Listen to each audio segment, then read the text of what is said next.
ya kan beliau juga adalah apa dari Pradi Bersatu juga ya kemarin. Mungkin seperti apa?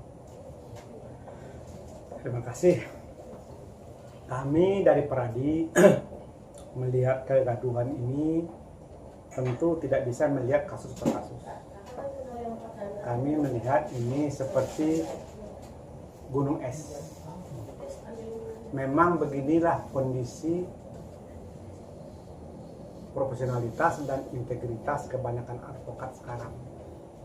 Karena apa? Karena ini semuanya adalah persoalan-persoalan akibat daripada kebijakan Mahkamah Agung menerbitkan SK-MA 073. Yang mana dengan SK-MA itu pertama Mahkamah Agung telah mengingkari dan tidak konsisten kepada prinsip single bar yang diatur dalam pasal 28 ayat 1 Undang-Undang Advokat.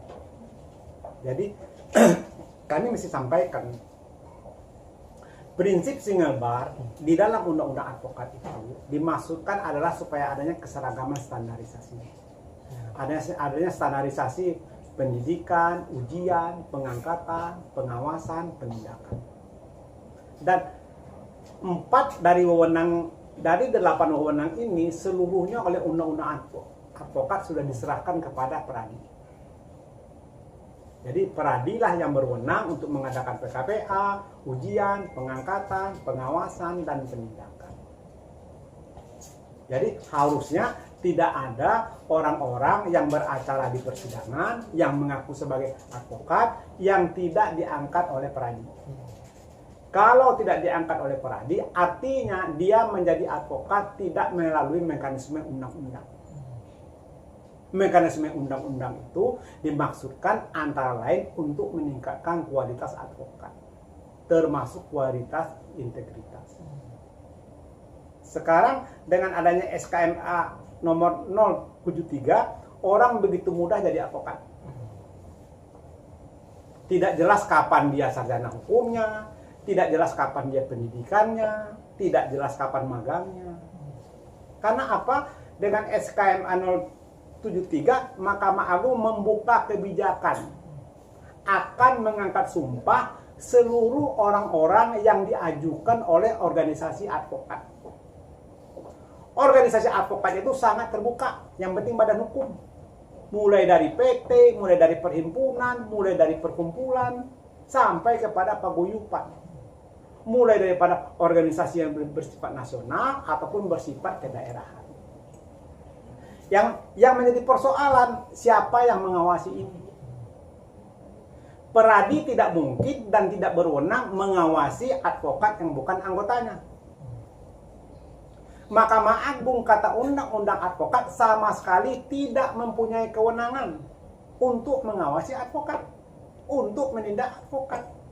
Karena kewenangan itu sudah dilimpahkan kepada organisasi advokat. Jadi kalau Mahkamah Agung sekarang memberikan kesempatan kepada organisasi lain untuk mengangkat advokat, timbul pertanyaan, siapa yang akan mengawasi? Ini kejadian. Jadi kasus yang sekarang lagi viral ini, Mahkamah Agung ibarat menabur angin menuai badai. Ini akibat kesalahan Mahkamah Agung, akibat kelalaian Mahkamah Agung, berakibat kepada semakin menurunnya penghargaan masyarakat kepada peradilan itu sendiri. Kenapa? Karena kalaupun mereka melanggar, siapa yang akan menindak? Jadi beginilah, dalam Undang-Undang Advokat disebutkan bahwa Dewan Kehormatan berwenang mengadili dan memutus perkara pelanggaran kode etik. Eksplisit hanya Dewan Kehormatan. Berarti tidak ada lembaga lain, tidak ada badan lain yang berwenang memeriksa, mengadili, dan memutus perkara pelanggaran kode etik. Itu tegas disebutkan dalam pasal 26 ayat 5 Undang-Undang nomor 5, Undang-Undang nomor 18 tahun 2003. Nah, dalam hal ini Pradi hanya berwenang mengadili anggotanya. Bagaimana kita mengadili, apalagi menjatuhkan sanksi kepada yang bukan anggota kita? Maka sebetulnya ya, kalau kita sebut ya, kita mesti mengakui sekarang etik daripada advokat sangat-sangatlah menurun. Sangat-sangatlah turun. Kenapa? Pertama, yaitu kembali di akibat Mahkamah Agung. Peradi mengadili advokat pelanggaran kode etik. Kata Undang-Undang Advokat, setiap putusan Dewan Kehormatan yang telah berkekuatan hukum tetap, yang sanksinya pemberhentian sementara atau pemberhentian tetap, organisasi advokat peradi menyampaikannya kepada Mahkamah Agung. Maksud daripada undang-undang ini adalah agar Mahkamah Agung meneruskan informasi daripada peradi ini kepada seluruh jajaran peradilan yang ada di bawahnya. Agar dia tidak bisa lagi melaksanakan profesi advokat selama dia skorsing atau selama hidup setelah dia itu diberhentikan tetap. Peradi melakukan itu. Secara berkala, peradi selalu memenuhi perintah undang-undang, menyampaikan kepada Mahkamah Agung putusan-putusan Dewan Kehormatan yang telah berkekuatan hukum tetap, yang sanksinya pemberhentian sementara dan pemberhentian tetap. Oleh Mahkamah Agung ini tidak diteruskan ke bawah, tidak dianggap. Sehingga orang yang kami kenakan sanksi, orang yang dikena sanksi pemberhentian sementara, pemberhentian tetap oleh peradi masih tetap beracara. Karena Mahkamah Agung tidak meneruskan perintah undang-undang ini. Jadi dari segi peradi hanya mengatakan pada akhirnya Mahkamah Agung sampai kepada waktunya seperti sekarang. Advokat semakin tidak berintegritas, dan yang kedua, rendahnya penghormatan masyarakat, terutama masyarakat advokat kepada lembaga peradilan itu tidak lepas daripada merosotnya krisis moralitas dan integritas di lembaga peradilan itu sendiri. Saya kemarin mengatakan ini Mahkamah Agung lebay. Selama ini kasus, kita ingat, sudah 2 orang sekjen Mahkamah Agung jadi terpidana karena maklar kasus. Berapa orang hakim agung yang jadi terdakwa kasus sekarang pejabat tinggi Mahkamah Agung. Punya uang hampir 1 triliun dalam dakwaan. Punya emas 52 kg. Artinya ini menggambarkan bahwa selama ini Mahkamah Agung gagal merawat, mempertahankan dan menjaga marwah Mahkamah Agung sebagai benteng terakhir hukum dan keadilan. Jadi bicara kasus yang viral ini jangan dilihat kepada dua orang itu. Ini tuh gunung es. Pertama-tama Mahkamah Agung harus memperbaiki diri. Kedua, Mahkamah Agung harus membuka diri. Ketiga, Mahkamah Agung harus kembali kepada Khitoh pasal 28 ayat 1 Undang-Undang Advokat. Bahwa organisasi advokat itu harus satu. Ini keliru. Jadi kalau kita baca risalah pembahasan Undang-Undang Advokat yang kemudian menjadi Undang-Undang 18/2003, itu ketika pembahasan itu baik pemerintah dengan DPR sepakat bahwa RUU Advokat, organisasi advokat yang akan dibentuk itu dudukan konstitusinya adalah pasal 24 ayat 3 Undang-Undang Dasar 45 tentang lembaga atau badan-badan yang terkait dengan pelaksanaan kekuasaan kehakiman. Saya mesti sampaikan ini loh. Kenapa peradi itu disebut organ negara?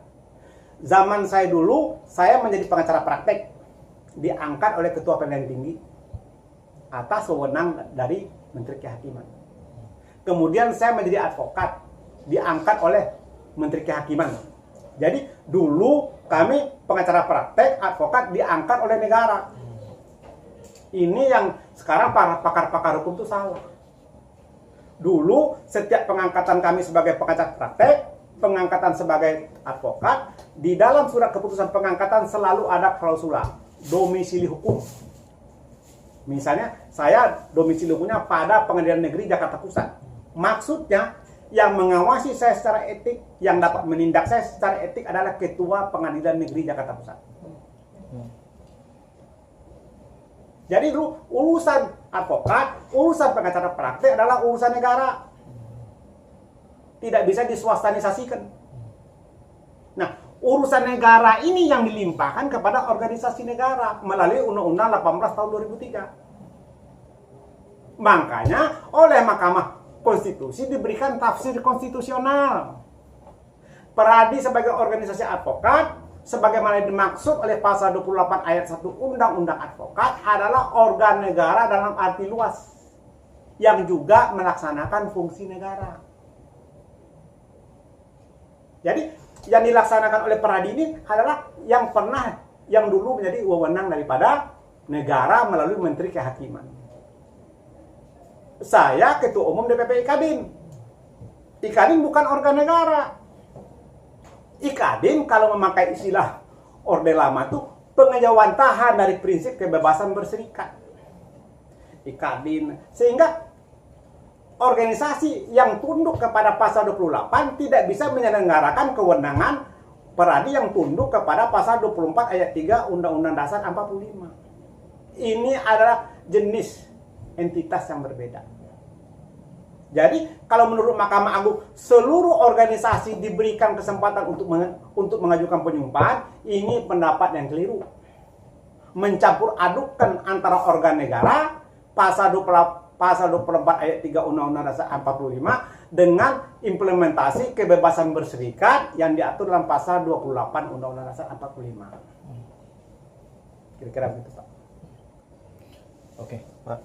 Ini kan imbas dari adanya peristiwa tersebut itu kan beliau juga dibukukan berita acaranya di Pengadilan Tinggi Ambon, dan juga kemarin sanksi dari organisasi bahwa beliau harus meminta maaf kepada Mahkamah Agung dan juga Pengadilan Tinggi Jakarta, khususnya Jakarta Utara. Itu mungkin bagaimana, Pak?